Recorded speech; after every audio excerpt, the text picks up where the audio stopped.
Okay, so this is actually kind of an interesting computation to do.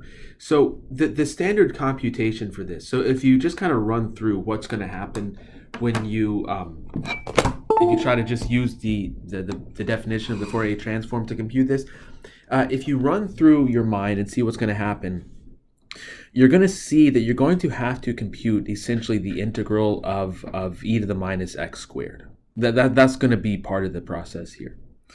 Okay, but computing that is not easy. In fact, you might remember from your Calc 2 or your Calc 2 class, or I don't know, some class like that, where you sort of split this into two integrals, do some polar integrations, do some tricky stuff to show what the integral of e to the minus x squared is from minus infinity to positive infinity, and you're going to have to do something similar for this. And there are tons of resources.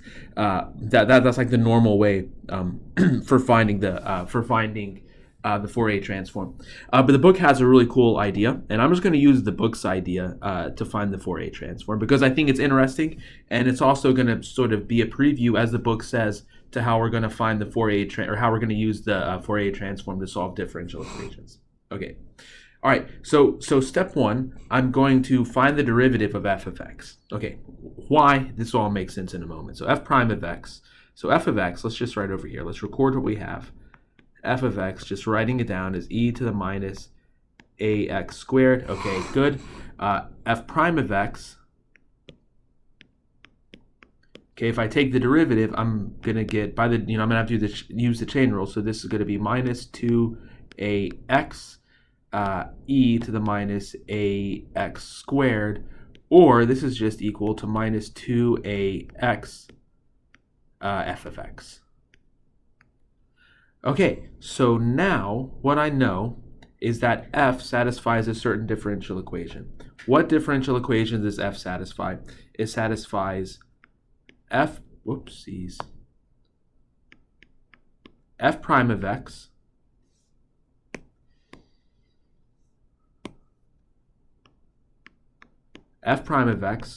plus 2ax f of x is equal to 0. Why does it satisfy this differential equation? Why does it satisfy this differential equation? Well, what is f prime? F prime is minus 2ax times f. So it's going to be minus 2ax. I'm going to factor out the f of x over here, and 2ax from that, and that's equal to 0 because minus 2ax plus 2ax is equal to 0. Okay, so now I have my differential equation here. So now I'm going to take the Fourier transform of both sides. Now we know that the Fourier transform of f hat is I c f hat of c. And this is going to be plus, I'm going to say something that I'll need to explain in just a minute. This is going to be plus I times, and it's actually, I'm going to follow the book here and use capital F to be the Fourier transform. Okay, plus I times 2a f prime of c, and the Fourier transform of 0 is 0. And I'm using the following fact here. I'm using the Fourier transform of x times f of x. I'm using the fact that the Fourier transform of this is equal to I times the derivative of the Fourier transform. Okay, exercise, prove this.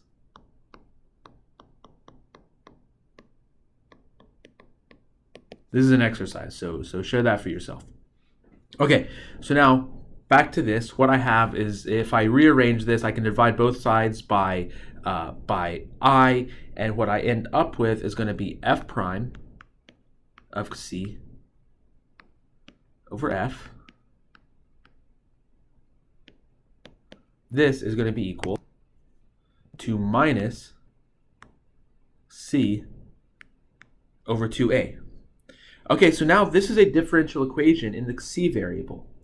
Okay, so I can rewrite this, I can rewrite the left-hand side as the derivative with respect to c of the natural log of f. I mean, this is just an ordinary differential equation, but now capital F is the unknown and c is the independent variable. This is equal to minus c over 2a.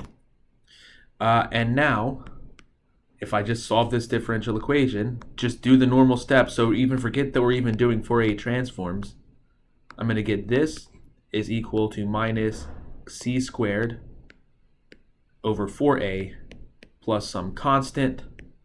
And so this is going to tell me f of c is equal to some other unknown constant, e to the power of c in particular, but we don't know what it is, so it's just an arbitrary constant. E, and really I guess there should be absolute values here that'll get absorbed into the a, so e to the minus c squared over 4a. Okay, so how do I figure out what a is? Well, a is going to be equal to f of 0, so f of 0 is equal to a, so f of c is equal to f of 0 e to the minus c squared over 4a. Okay, well that doesn't really help us a lot, so how do we figure out what f of 0 is? Okay, and now here is where we are going to have to use the fact about the integral of e to the minus x squared, but we're not going to have to use anything more advanced than that. We're not going to have to use like contour integration or anything like that. So f of 0 is just the Fourier transform evaluated at 0, c equals 0. So this is e to the minus, minus a, come on now, minus a x squared e to the minus I, because c is 0, x dx. So this is equal to the integral from minus infinity to positive infinity e to the minus a x squared dx. Let me make sure I got my definitions right here. Yeah, okay, so now what is this? Sorry, I had to check my notes. This is equal to the square root of pi over the square root of it. Okay, and where does that come from? Let me just give you a brief side note here.